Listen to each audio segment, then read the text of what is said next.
Hoje vamos mergulhar num assunto fascinante, a nossa primeiríssima linha de defesa, a chamada imunidade inata. Pensa nela como um sistema de segurança que já vem de fábrica no nosso corpo. Uma equipe de resposta instantânea, sempre pronta para nos proteger de ameaças que a gente nem vê. Vamos entender direitinho como essa engrenagem funciona. Já pararam para pensar nisso? A cada segundo, literalmente, o nosso corpo está sofrendo ataques de vírus, bactérias, todo tipo de invasor. A resposta para essa batalha silenciosa e constante está num sistema de defesa impressionante, que está sempre ligado, sempre de prontidão. A melhor analogia, a melhor forma de enxergar o nosso corpo é como uma grande fortaleza. Uma fortaleza que está o tempo todo sob cerco. E claro, para se manter de pé e funcionando, ela precisa de um sistema de defesa muito robusto, com várias e várias camadas. Imagina o corpo como essa casa super moderna. As paredes, o muro. Essa é a primeira barreira, óbvio. Mas por dentro, a gente tem alarmes, sensores de movimento e uma equipe de segurança prontinha para neutralizar qualquer um que consiga invadir. É exatamente assim que funciona. E a principal característica desse sistema de segurança é a velocidade. É impressionante. A imunidade inata não perde um segundo. Como dá para ver aqui, em questão de horas, a resposta já está no seu pico máximo. É uma reação imediata, para tentar controlar a ameaça o mais rápido possível. Então vamos começar pelo lado de fora da nossa fortaleza. Antes mesmo de qualquer confusão começar lá dentro, o corpo tem muralhas, barreiras físicas projetadas para uma única coisa: impedir a entrada de invasores.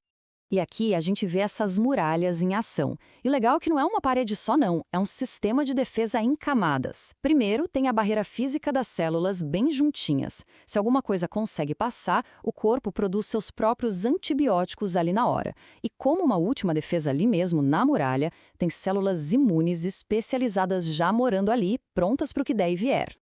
O ponto-chave é que essas barreiras são super diversas. Temos as físicas, como a pele e o muco, que literalmente bloqueiam e prendem os invasores. Temos as químicas, como o ácido do estômago e as enzimas das lágrimas, que criam um ambiente terrível para eles. E, o que é fascinante, temos as barreiras microbiológicas, trilhões de bactérias do bem que moram com a gente e basicamente lutam contra as bactérias ruins por espaço e comida. Tá, mas e se o invasor for esperto e conseguir passar por todas essas muralhas? Bom, é aí que o próximo estágio do sistema de segurança entra em cena. O alarme dispara, avisando a fortaleza inteira que houve uma invasão. E essa é a grande questão, não é? Para esse alarme funcionar direito, as células de defesa precisam saber diferenciar quem é amigo de quem é inimigo. Elas não podem sair atacando qualquer coisa. E para isso, o sistema usa um método de reconhecimento muito engenhoso que se baseia em identificar padrões. Basicamente, o sistema procura por dois tipos de sinais. Primeiro, os pumps. Pensa neles como o uniforme do inimigo. São moléculas que existem nos micróbios, mas não nas nossas células. E depois, os dumps, que são como um pedido de socorro. São moléculas que as nossas próprias células liberam quando estão machucadas ou morrendo, avisando que tem alguma coisa muito errada acontecendo. Esse diagrama mostra isso na prática. Olha só, uma célula sentinela, um macrófago, usa seus receptores para sentir o inimigo. Nesse caso, ela detecta o tal do LPS, uma molécula que fica na parede de algumas bactérias.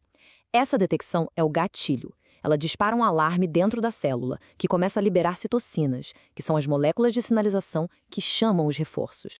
Com o alarme soando alto e claro, a fortaleza despacha suas equipes de resposta rápida direto para o local da invasão. Chegou a hora de mobilizar as tropas para conter o problema e começar o conserto. E que equipe, hein? É um esforço super bem orquestrado. Temos os fagócitos, os devoradores que engolem e digerem os invasores. As células dendríticas funcionam como batedores, como espiões, coletando informações sobre o inimigo.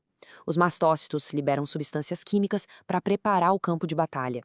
E as células Natural Killer, as NK, essas são a tropa de elite, especialistas em eliminar as nossas próprias células que foram comprometidas.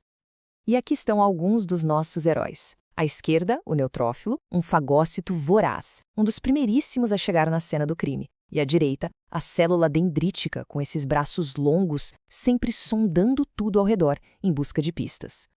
Todo esse processo de chamar as tropas, preparar o terreno, tudo isso tem um nome: inflamação. A gente costuma achar que inflamação é uma coisa ruim, mas na verdade é um processo de proteção essencial.